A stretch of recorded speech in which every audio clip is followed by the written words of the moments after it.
अस्सलाम वालेकुम, मेरा नाम है नवीद शेख और आप देख रहे हैं सुपर टीम यूट्यूब चैनल। दुनिया बड़ी तेज़ी से तब्दील हो रही है और पुराने निज़ाम के साथ साथ पुराने इत्तेहाद भी टूट रहे हैं। ईरान, चीन, रूस, पाकिस्तान और तुर्की मशरिक़ वस्ता में इकट्ठे होते दिखाई दे रहे हैं। चीन, ईरान और पाकिस्तान में बहुत से बड़े मंसूबों पर भी काम कर रहा है। रूस भी मशरिक़ वस्ता में अमेरिका के ख़िलाफ़ एक अहम ताकत है और वहाँ पर रूस के साथ साथ चीन, पाकिस्तान, तुर्की और ईरान भी तकरीबन एक ही सफ़े पर हैं।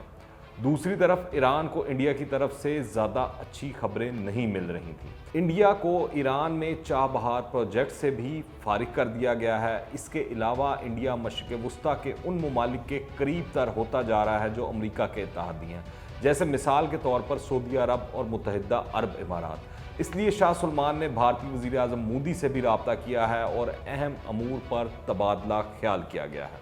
दूसरी जानिब मोदी सरकार के दो वज़रा की ईरान में 4 दिन के अंदर आमद को 2 तरीक़ों से देखा जा सकता है। राजनाथ सिंह मास्को से वापसी पर तेहरान के रास्ते आए थे और वज़ीर ख़ारजा एस शंकर मास्को रवानगी से कबल ईरान गए थे और दोनों इंडियन फ़िज़ाइया के तैयारों से गए।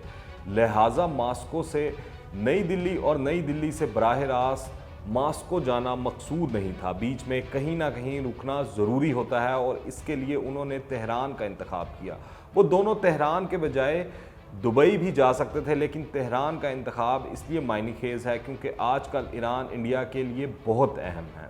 मज़ीद जानने से पहले अगर आपने अभी तक इस चैनल को सब्सक्राइब नहीं किया तो इस चैनल को सब्सक्राइब करें, बेल आइकन को प्रेस करें ताकि ताज़ा तीन अपडेट्स और नई वीडियोज़ आपको बर वक्त मिलती रहें। 8 सितंबर को इंडिया के वज़ीर ख़ारजा एस शंकर ईरान के दौरे पर थे, जहां उन्होंने ईरानी वज़ीर ख़ारजा जवाद ज़रीफ से मुलाकात की। इस मुलाकात के बाद ईरानी वज़ीर ख़ारजा ने ट्वीट की कि इंडियन वज़ीर ख़ारजा के साथ मुख्तलिफ मामलात पर मुस्बत बातचीत हुई है। इससे कबल 6 सितंबर को इंडिया के वज़ीर दिफा राजनाथ सिंह भी ईरान में थे और उन्होंने ईरान के वज़ीर दिफा ब्रिगेडियर जनरल अमीर हातमी से मुलाकात की।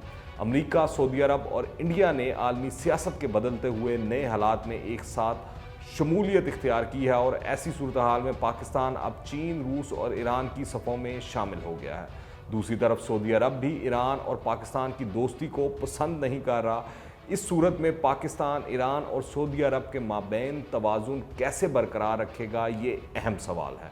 चीन, तुर्की और पाकिस्तान के साथ इंडिया के कभी ख़ास मरासिम ना रहे, लेकिन रूस इंडिया का दोस्त रहा है और ईरान के साथ भी अच्छे ताल्लुकात बरकरार रखे हैं। ऐसी सूरत हाल में इंडिया की कोशिश ये है कि ईरान और रूस के साथ ताल्लुकात ख़राब ना होने दें। इस वक्त इंडिया को कई चैलेंजेस दरपेश हैं। शुमाल में लद्दाख की सरहद पर इंडिया और चीन की अफवाज आमने सामने हैं। फिर इंडिया के ज़ेर इंतज़ाम कश्मीर से आर्टिकल 370 को ख़त्म करने से भी एक बड़े तनाज़े ने जन्म लिया हुआ है, जिसके बाद चीन, पाकिस्तान, तुर्की और हत्ता के ईरान ने भी इंडिया के इस इक़दाम की खुलेआम मुखालफत की थी। गो कि रूस ने इंडिया की मुखालफत नहीं की, लेकिन तशवीश की बात यह है कि अगर चीन रूस के साथ मिलकर पाकिस्तान को साथ इत्तेहाद में लाने में कामयाब हो जाता है तो ये इंडिया के लिए बहुत बड़ा धचका होगा।